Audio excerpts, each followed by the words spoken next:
Between mergers, corporate plundering, and just running out of money, it is a hard time to run any sort of newspaper or media company these days. Every day, it feels like an esteemed newsroom closes its doors, and that is just a shame.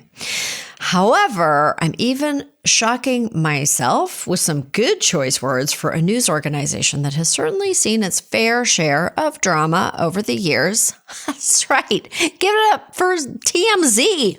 TMZ just launched its first ever DC bureau, proving that politics and celebrity really are the same thing these days. And you know what? In a time where politicians need to be held accountable, more than ever, I think TMZ might just be the right person for the job. Their first victims have been Lindsey Graham, RFK Jr., and Ted Cruz, a real chef's kiss of a takedown roster. All I know is anytime they find those guys and ask about their trips to Disney World or to comment on some insane thing that President Trump has said, I shall be. Yes, I will be tuning in.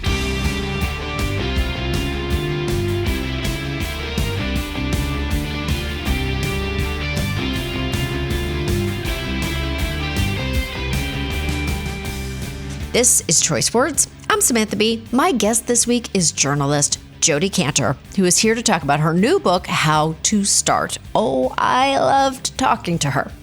And after you enjoy this episode, please be sure to look up spring dates for my How to Survive Menopause tour, now up on SamanthaBee.com. Until then, take a listen and make good choices.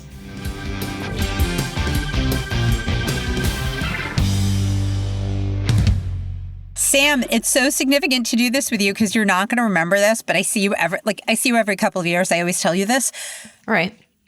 You and I were on the same tour of the maternity ward of St. Luke's Roosevelt Hospital before we each had our first kids, who are now in the demographic of the book that we're talking about. You know, that is so crazy. Yeah. You were on The Daily Show, and I was like, oh, that's Sam Bee. Like, I really admire her, but I'm obviously not going to say anything because she's like here for the most intimate of reasons. Oh my gosh. Do you remember I remember just holding a baby doll and pretending to like wipe it with a little towel. The before times. How's your kid? Is that kid in college now? I have one kid in college, and I have one kid going into college in September. So we're at the final stages of choosing. And then I have another a high school sophomore. Very cool. I pre-ordered your book because I was like, okay, I gotta give this to my son. Because, you try to offer wisdom to your children, but often they can't. I don't know. Can your children hear your wisdom?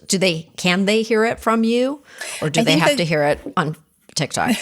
I mean, you're a really interesting example. You're about the third parent in 24 hours who said to me, okay, I got the book for my kid, but I want to give it to them in like a non-pushy way. Like I want them, I want them to understand that this book is meant to be a little countercultural and to relieve. So, yes. Here's a hypothesis, and here is a hypothesis, and I would love you to tell me if it turns out to be true. Yeah. I think if this book is presented to a 20-year-old as like, here are the 10 secrets of career success or whatever, total flop, more pressure, forget it. Sure. I think if it's like, this is a liberating and countercultural read that basically says that a lot of the advice now is terrible, and that like, this is supposed to be, this is a book that challenges like a lot of the conventional wisdom right now about starting a career. And that I thought it was interesting for that reason or whatever. I think that might go over better. What do you think? I totally agree with you. Okay. I really do agree with you, because I think that there is so much pressure from without, especially we see it. My eldest is in fashion design, and she's has always been from a very early age, extremely pinpoint focused on, like laser focus on what she wants to do. So she's sort of in a different world. But my son is a little more meandering. He doesn't know what he loves. He's like, do I love it? Could I do this? I don't know. I don't even know what I love. And so Good. First of all, I have a preference for those people. Like, I like the confused people. Like, all respect to your daughter, but the people who are like, at 17, I knew I wanted to be a dentist. I cannot relate to those people. Not at all. Because your path was not, didn't you want to be a lawyer? Didn't you want to think you were going to I felt obligated to go to law school, but also the people who are like, I think that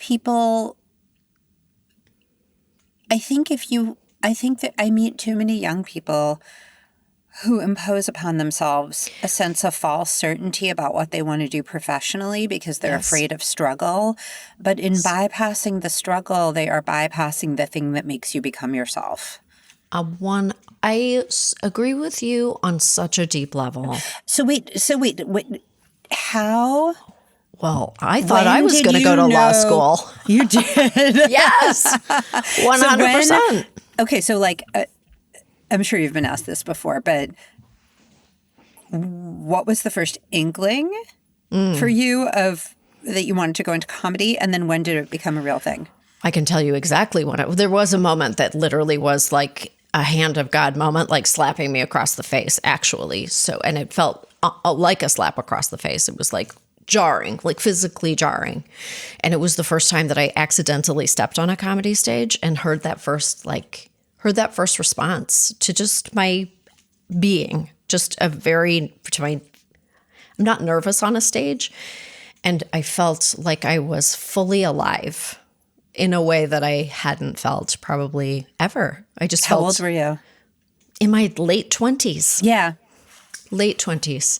It's so, they're like, okay, let's just establish there's so much bad advice out there, right? And so much. And one of the very bad pieces of advice now is that if you don't have it figured out by the time you're like 22 or whatever, it's older for you. I mean, I decided to become a journalist when I was 24. And even that was still pretty young.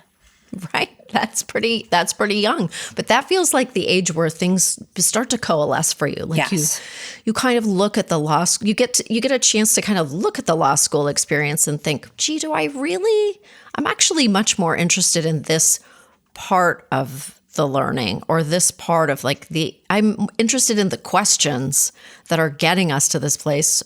How did you begin? What made you decide to go down a journalism path? What was it for you? What was that? What was the spark? First, Sam, I have a personal confession. Okay. Which is that when I was a senior in college, I was kicked off the Columbia Daily Spectator. What? Yeah, I was. What? And so my beginning in journalism was filled with shame, failure, and concrete proof that I would not be successful. Wow. Oh my God. Okay. So tell me, how did that work? So just what is the path after that? You get kicked off? So the book has the crazy story of what exactly happened, if people are interested. But I said, journalism is terrible. Journalism is capricious and unprofessional. And I'm not going to entrust myself with this crazy system. I was kind of thrown off of Spectator for asking too many questions. And asking too many questions. I know. You're going too deep. We don't want this. No, thank you. So I sincerely thought I wanted to be a lawyer. I had done an internship at DOJ, and I really just respected what lawyers did on the grand level in society. So then I go to law school, and I discover that while I admire what the best lawyers do, the daily tasks of lawyering, and this is the real way to measure a career, right? Is not in the grand scheme of things, but in 10-minute increments, are you happy with what you're doing? Are you connected to the task before you? The law just had too much process for me and moved too slowly. I liked the other people at law school, but I thought they were very risk averse. They were a little conformist for me. Mm-hmm. And I discovered at 3 a.m, I had an epiphany that I really really, really wanted to be a journalist. And it was a terrifying epiphany because I was like, Yes. I've already failed at journalism, and yet this is the thing I want to do. And I didn't do the right internships, and I don't have the right clips, and yada, yada, yada. But that was also the beginning of understanding something that I think is really, really, really important for young people right now, which is that what you want in life is a craft. I mean, Sam, your craft is comedy. You know how to construct a joke. You know how to construct a show. It's like, I've watched you. It's taken you years. You get better. Like, even if you're talented in the beginning, right? You just get better and better and better and understand the medium and can do more.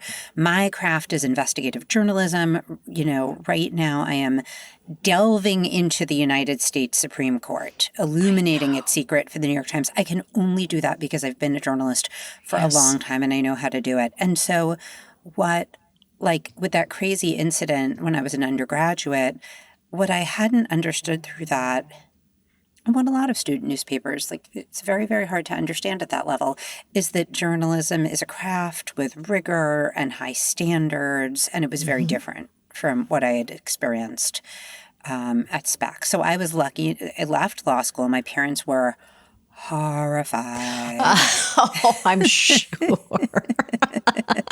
And I mean, and also like full disclosure, it was Harvard, which I'm saying not to sound like the world's biggest jerk, but so that you can hear the script in your head of my parents being like, yes, Jodi's dropping out of Harvard Law School. Like yes, my heart is skipping a beat just on their behalf. Exactly. Everybody's sitting down. But within the first week of getting a journalism job, Sam, I was like, I'm home. These are my people. That's a great story for people to hear. I mean, that's great for people to hear because I think it's so easy, especially for young people, for anyone really, to look at someone who's doing great work, who you admire, like your work is incredible, everybody knows you, and just go, well, how do I do that? Like, how do I get to that point? As opposed to sort of imagining all of the bricks that had to be put in place to build every building block that went into being a great journalist takes effort and care and love and frustration and failure and success. And it's a lifetime body of all of these things. And even at a very high level, you'd still feel failure and distress and frustration and joy and completion and all of the things. Well, thank you for saying that. And the reason I'm so passionate about talking about it right now is because of what young people are facing. I mean, getting started has always been hard, but it is much harder now for all the reasons we know, right? Like the employment statistics, the AI interviews where people are interviewing for jobs and not even meeting real people. They're like essentially being interviewed by robots. And so part of the reason why I think young people want to have a craft, whether it's journalism or comedy or surgery or party planning or crafting an advertising campaign or being a great accountant or whatever it is that I want you to have some special skill or expertise that you can do that other people don't know how to do, because the employment world is cruel. Any of us can be fired at any point, but your craft can never be taken away from you. I want you to wake up in the morning and say, there's something special I know how to do that I really enjoy doing, and it somehow makes a contribution to the world. This is the best advice. And it's so funny because we come from two different worlds of craft. But this is what I try to say to my own kids too. I'm like, what you learn as a comedy person and what you learn as a performer and from other stand-ups, especially, I'm not a stand-up, but other people, that skill is so portable. If you can do stand-up at a high level where you can make money, where you can make a living, that will never be taken away from you. You can do that anywhere you go. You are the job. You are the asset. Your physical body is the asset. So you're the briefcase full of documents. And that's, I think, a corollary to what you're saying is that, absolutely. You know, if you're in the example of my daughter, if you're the designer making a design, there are going to be things that you know that no one else around you knows, that they skipped over or they let AI do it for them. But you know how to do it. You know how to make something from start to finish, and you're perfecting your craft. And that will serve you in every possible way, whatever you choose to do with that. The nut is there of something that you love. I could talk about this literally for 10 hours. And I think comedy is a great example because comedy sounds natural and spontaneous, right? But Sure. It is, my understanding, tell me if I'm wrong, is that it is nothing of the sort. There is a real technical aspect to what makes somebody laugh. Like, what's the combination of timing and psychology and insight into human nature that makes a joke? What, like, comedians always talk about how like a single word can make either something funny or not funny. How does that work? And so maybe there's some genius, who's a master comedian when they're 18 years old. But it seems to me that it's the repetition or the humiliation of bombing or the sheer work of rewriting these jokes over and over again that makes somebody successful. I agree. I think there's a natural instinct, like you have to have in the same way that you instinctively understood when you were in the right place. You understood it on a DNA level. There's instinct involved, but there is a technical skill involved too. It's not a genius job. It's not like you wouldn't look at it and go, look at the craftsmanship. But it is an art. It's an art form, and as you work in any milieu as an artist, it takes time to learn it. And the people who last, anyone can do it. Anyone can stand on a stage, but the people who can make money from it and last and have it as a career and get like insurance from it, like benefits, that's a kind of a different level. I also want to talk a little bit about, I do feel like, very, very unfortunately, the college system in the United States makes it very difficult to take risks. And I think about that all the time. It very much wants to, as we're exploring college options for our son, they very much would like to know what your major is by the end of your first year. And it makes it, because it's so expensive and forbidding, it makes it so difficult. I think that's really a part of culturally why we are just kind of jamming young people into these career trajectories that they don't want, need, or even understand until it's too late, or it feels like it's too late. Do you encounter that as you're talking to all these grads? Everything you're saying is totally true and can be taken much further, to be honest. Our entire culture right now is telling anyone with a brain not to take risks. I mean, the world is really scary. Everything is topsy-turvy. Instability is everywhere. So the message that young people are getting, and it's a very rational message, I totally get it, is find the safe harbor, try to find the sure thing, be responsible, seek stability in every way possible. Again, very understandable, but the problem is that if you don't take on any risk in a career, you don't get anywhere. Like I was talking with Esther Perel, the great sex and marriage therapist, and she was actually saying, we were talking about the analogy, she said, just the way in our romantic lives, we all need a balance between stability, like the stability of a long marriage, and the excitement of romance and exploration. She said careers are exactly the same. Like, of course, you need the stability of a paycheck and of knowing who you are, but you also need risk and freedom and experimentation and growth. And so this book is intended in part to be the counterbalance to all of the messages of anxiety and duty and obligation that young people are getting, because I know they are hearing those already. Like, sure, they're important, but it's only one half of the equation. I want to be the person who says, you actually deserve to be satisfied with your working life. You may be capable of going to the moon in your field. You are only at the beginning of figuring out where you can afford to try things. You can afford to not have a perfect resume. There's this fear now that if you're not perfect, you're ruined. And it's not only not true, it's almost the opposite. It's that greatness is only available through failure and experimentation. Yes, I love the idea of exploring, just to be able to explore things is something. And I think, in other countries, the college process is so much more forgiving, and they do ask you that's your time to explore, to take. I grew up in Canada. I took a calculus class. I took calculus in first year university at McGill, and I failed it so badly. And there were no consequences to that. Absolutely. I was just like, I guess it's not for me. I don't think I'm going into mathematics. It must be so dispiriting. I've been listening to your interviews about the book, and you talk about the technology, the fog of technology. It must be so dispiriting. Oh my God. Can we just pause to describe to anyone who doesn't know what's actually going on here? Okay. So if you're like you and me, we have our jobs, we're middle-aged.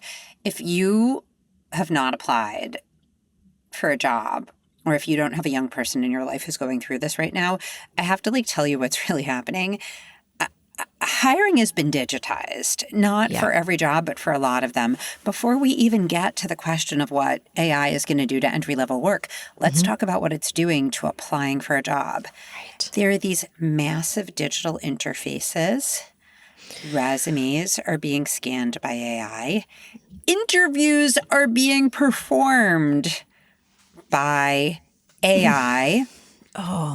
What young people are telling me is that, first of all, it's a black box, because in this format, you don't get any feedback, right? You're not talking to anybody. So even the way in a regular job interview, you would even learn something from watching the interviewer's body language. You would get something from that, or from walking into the office. You were getting none of that.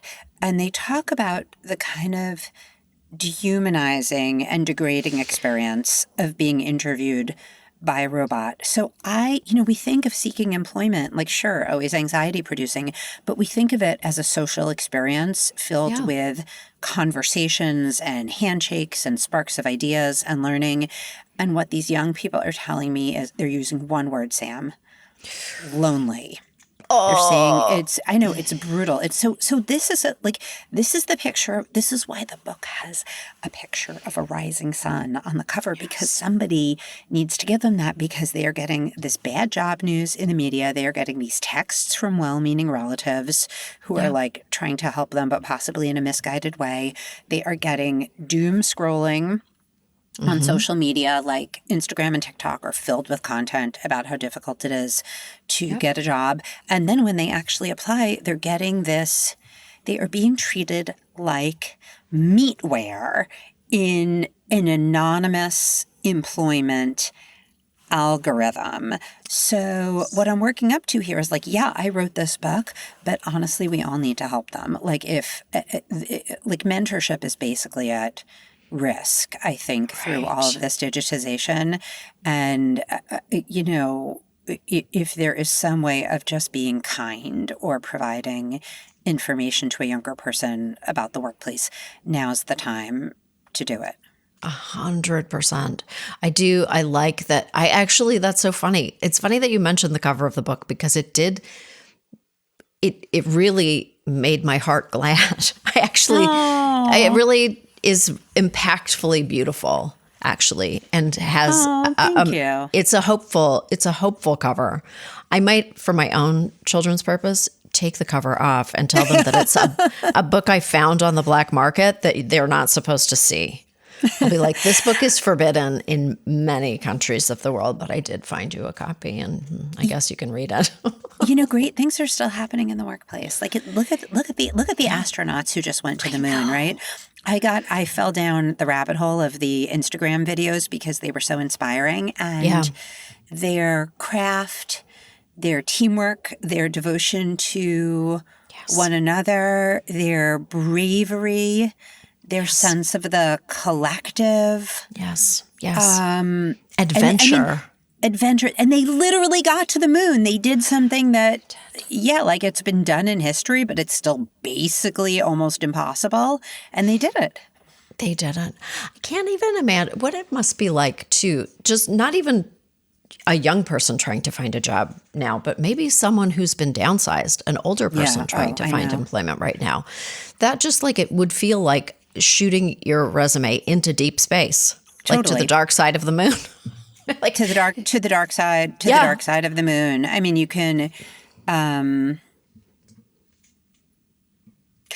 so, it's interesting in going into, because we're doing a book tour and we'll be in all these different cities, and I have amazing conversation partners who are joining me. And I thought a lot about the book tour because the best part is always the audience questions. And I kind of feel like for this one, I only want the hardest questions because it's so tough out there. And like, what's the point of the easy questions about like how to network or whatever? Like, it just feels like the hour is for the hard people. And of those hard questions, I think one of the hardest, Sam, is the one you just mentioned, which is like when you meet either the older person or the young person who's like, Jodi, I applied for 200 things and I couldn't even get a bite. What do you say to that person? And I have, like I hopefully have some advice and answers, but I think we first need to stop and acknowledge just how hard and how discouraging that experience really is. Discouraging. It makes my heart ache to have come up in a different time when there was a more traditional, more linear path to having a job for a really long time and then ending your work and going to do your travel, and how disrupted that was, and how just completely decentering it would be to lose your job when you still have a working life that you actually have. You have to work. You need a job, and to be applying for jobs you're overqualified for, underqualified for. You just end up applying for any job that comes your way. I mean, I wouldn't even know. I would not know what to say other than, can you make your hobby into a career? Well, and another really big one is how to parent through this time. And if you have a child who's actually trying to leave the nest, but struggling to find employment, it overturns all of the conventional wisdom, because the conventional wisdom is like, okay, ease your child off the payroll, right? Like by their early or mid-20s, you really want to have them financially independent, and need to set limits and da-da-da-da-da. But if your child literally cannot get a job, what do you do? What do you do financially? Where are the boundaries? So I just, for anybody listening who's going through this, I just want those people to feel heard and to feel like in these conversations, whether on podcasts or book tours or whatever, we're actually going to talk. We're actually going to talk about that stuff, because people are struggling with it individually, but it's really collective. It's happening to a lot of people. A lot of people. I think this is a great book for parents to read too, who are, who have their own ideas about what the job market looks like and don't have a kind of a sense of what it actually is. Because as you're describing it, I'm sure a lot of people are not, they're just unaware, or on some level. Well, because it's weird. Like, it's weird. Yeah, it's weird. Like which parent, which 50 or 55-year-old, was read in to the fact that robots were going to be interviewing our children for jobs. So a robot scans the resume, and then it talks to a different robot, which does a second scan, and then the robots talk about whether you would be a good fit to have a robot interview. So a little bit like that. And the other weird robot thing is that resumes and cover letters are very different than they used to be, because they're being read by AI for keywords. Like that old-fashioned act of writing the most engaging cover letter you could, it's really changed. Instead, it's like stuffed with these keywords, but it's a mess because, first of all, young people are using technology to do it. So then it's like their AI is talking to the employer's AI, but also it's having a very homogenizing effect on candidates because everybody's using the same keywords. And so there's actually, like I'm telling you, we're at early stage technology that doesn't work very well, Sam, because what companies are having problems too, because they're getting too many applications because it's really easy to apply digitally. And then they can't tell people apart because everybody's using the same keywords. Right. So the really special thing in a job pursuit, which is like, what distinguishes this person? What's the unusual thing? What's the extraordinary thing? It's getting lost. I think that very special candidates, very unique people, huge assets to companies are being lost, to time and space. Listen, we've never had a great system for matching the right talent with the right jobs, but what we have now is definitely not working. And I mean, what's happening is that it's making real live human connection all the more important. Because I think in a lot of these processes, people are throwing up their hands at the digital system, and it's becoming even more about who you know, actually. So one of the things I talk about in the book is like the need, even when faced with this intimidating digital front, the need, if you really want a job or get into an industry, to make some personal connections. And that can be very hard. It can be very intimidating when you're young. But what I say is, I'm an investigative reporter. All I do is call and email people cold all day. Yeah. And I'm going to give you all my secret tips and tricks for how to start a meaningful conversation with a stranger. This is great. It is great because I feel that separation now where you're like, okay, well, all of this is happening at this level, but at a very different level, everybody's interpersonally relating at garden parties, at the town hall, like where at a baseball game, like people are getting jobs from their personal connections. And it's just creating an even greater divide. Just this like, it feels like an unbreachable chasm, but it's not. It just takes the flexing of muscles that people are not used to flexing. It's very hard to meet people and make those employment connections. It's very hard to put those like tiny blocks in place and even think of them as significant, but they are. It's hard to get the courage to do it when you're young. Yeah. Like you and I are kind of unembarrassable at this point. Like you've done crazy stuff on TV, Sam. I've seen you. And I've gone up to all these strangers and powerful people and asked them like pretty aggressive questions. And so like you and I are pretty tough. But I think when you're young and new and vulnerable, to just assert yourself into a stranger's life is like it's a really hard thing to do, but it's a really good thing to learn how to do. It's a really good thing to do. Similarly, there were people who, when I had a TV show, inserted themselves into my life by just being very direct, by cold calling, by coming up to me at an event and just going, here is my resume. I think I would be a great fit. This is why.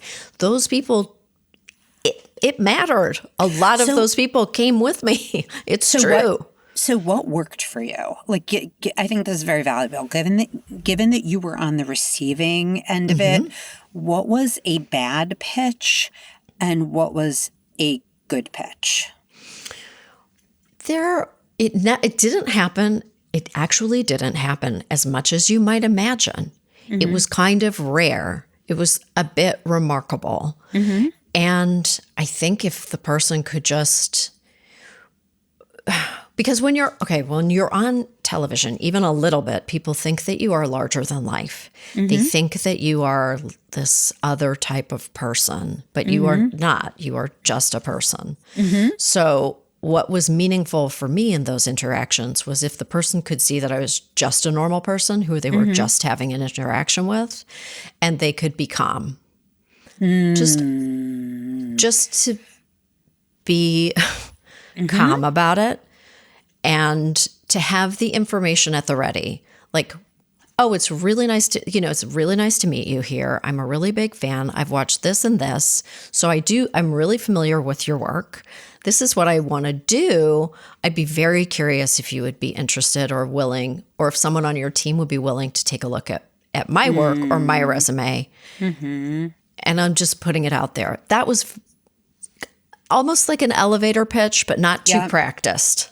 Mm-hmm. And not too pressured. Like understanding that it's probably a long shot, but it would be so wonderful if we could somehow have a conversation. There was nobody whose information I wouldn't take down and pass that information along every time, unless the person had an interaction with me that was, there was just something in it that I felt like, this doesn't feel real. It doesn't feel real.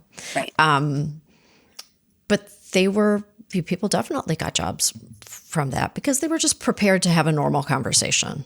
They probably have conversations a lot, and they were comfortable in that setting on some level. Does that make any sense? No, Does that resonate with you? I think that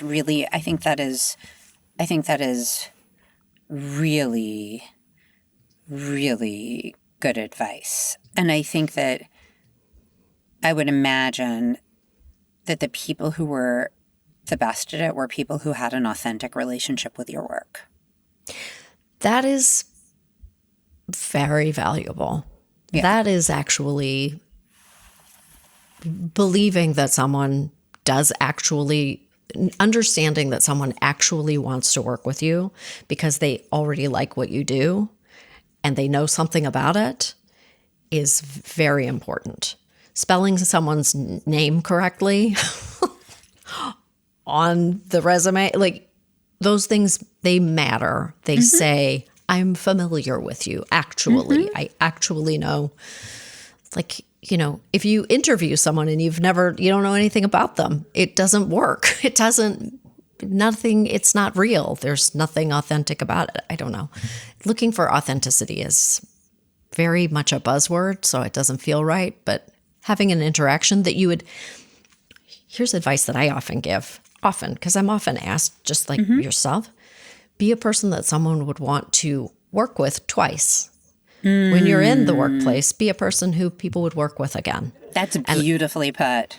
And I think that it's the same with a conversation. If you're a person who someone would want to have a second conversation with, just try to do that.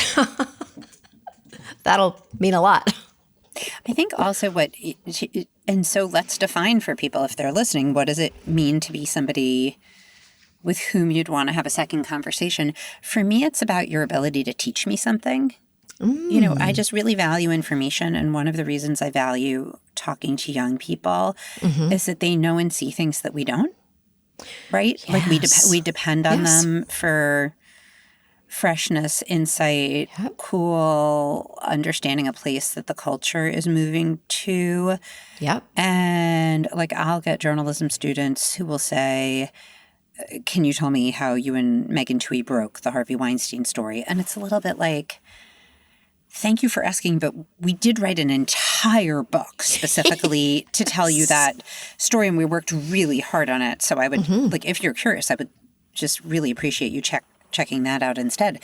But the young person who is able to tell or teach me something I don't know, that's very valuable to me.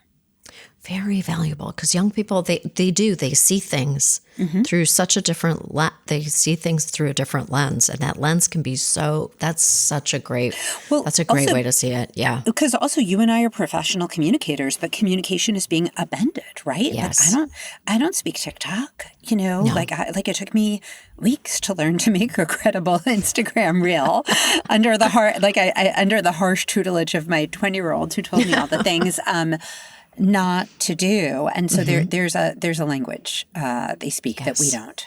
Yes. And I want to go back and just clarify one thing that I was saying, which I don't think that having an authentic conversation means that you're not nervous about having it, because nerves are fine. Yeah. Nerves are fine. But again, it's coming back to someone meeting you and asking you a basic question that you've answered 1,000 times. I think that job seekers are sometimes so intimidated and nervous that they can't see that people who have jobs and organizations have vulnerabilities too. Right. Right? Yes. I don't Yes. know what yours are, Sam. I don't know what your shows are. I'm sitting here at the New York Times. Like, the New York Right. Times has its worries, right? The New York Times has its things that it's trying to achieve, and the most Yeah. effective job seekers are the people who can often say something like, even though I'm a supplicant in this interaction, even though I'm the weaker party, I can sense something about where you're trying to get, and I can offer you something in terms of how to get there. Wow, that's great. That is great. Oh, yes. I honestly feel like I'm having a relaxing massage right now. I feel like you just took a cool cloth and put it on my forehead at the end of a hot yoga class.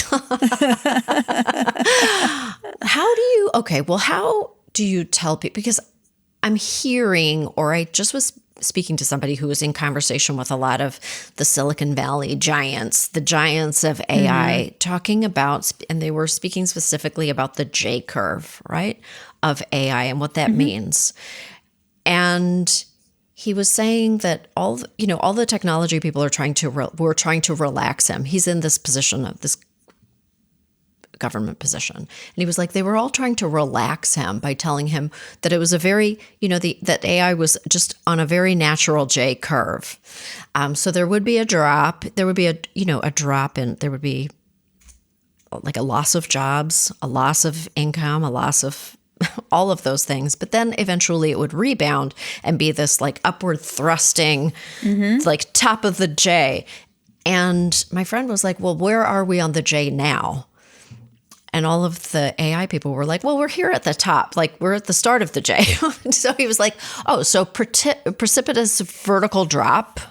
And then we bottom out. And then then we're climbing out of this hole that we've dug. So I want to talk a little bit about what it will be like when there will simply be fewer jobs. Because we are challenged with that now. We don't know. So what I would say, first of all, is that with all due respect to these brilliant and wealthy Silicon Valley bros, Oh, boy. I think a little humility is in order here. And the idea that any of us can predict, especially with like what sounds to me like some sort of faux mathematical certainty, Yes. what is going to happen to the job market, I don't... It's not that I know. It's that I'm saying I don't buy your certainty because I think this is really unpredictable. Like, the technology is still pretty new, and we don't. There are too many factors at play here to know exactly how they're going to all interact. So I try, like in these discussions, I try to stay away from the prognostication Right. about exactly what AI is going to do to the job market because I think we don't know. I think it's smart to prepare yourself. But anyone who has too much certainty, I don't trust. So I'll give you like 2 or 3 pieces of the best, coming of AI advice I've heard in my reporting. One is that I was actually talking to the CEO of LinkedIn a couple of weeks ago. He's got his own terrific new book out called Open to Work, written with Anish Raman. It's about the coming of AI and how to prepare yourself for it in the workplace. He said he gives young people dual advice. Like, one piece of advice is like, look, learn something about AI, learn to use the tools, don't be a stranger to them, try to become conversant. Right. But he says, and this is the part I thought that was interesting. He said, I want you to think of tackling bigger problems. He said, because AI is so powerful that the best case scenario is that AI gives us a shot at tackling things like poverty or illiteracy or climate change, that these tools are so powerful that they're going to be able to move the needle in a way that nothing has before. So he was saying to young people, don't think small, think bigger. And that's very smart, because one of the ways you become successful in life is by taking on a big thing, not a small thing. My own advice is to focus on craft. You know, when we were talking a couple minutes ago about that special thing you know how to do, It's that core value of the book. Just keep coming back to that core value of craft. And, you want to be able... Think about like a really great religious leader. You know, think about like the very best ministers, priests, rabbis, imams. AI is not going to be able to do those crafts. Think about a really good psychologist. You know, could there be some therapy from AI? Maybe. Would they ever have, you know, the insight of a really great therapy session? No. So I would learn a craft, and it may be that your craft is like eventually affected by AI, but if that happens, what you want is to know your craft well enough so that you're in a position to have the technology serve you instead of you becoming a supplicant to the technology. Oh, this was a great conversation. I have to let you go. But I really do feel I'm so excited to read your book and thank you, and to present it to my children. Like, it's no big deal. Just a whatever. If you want to read it or whatever and learn how to live, that would be great. I appreciate your time. It's so great Sam, to see you. It's such a joy to be with you. Thank you so much for having me.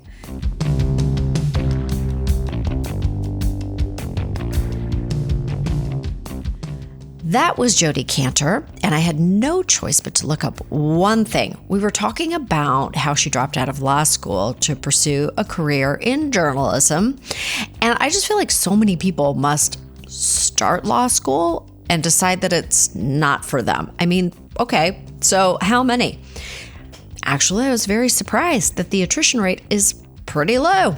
A few years ago, it hovered around 3.8%.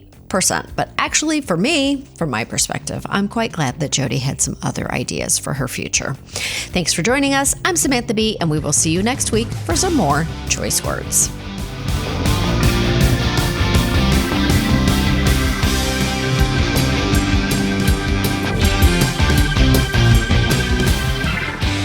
Thank you for listening to Choice Words, which was created by and is hosted by me, Samantha Bee. The show is produced by Svea Baron-Reinstein with editing and additional producing by Ryan Connor. We're distributed by Lemonada Media, and you can find me at Real Sam B on Instagram. Follow Choice Words wherever you get your podcasts or listen ad-free on Amazon Music with your Prime membership.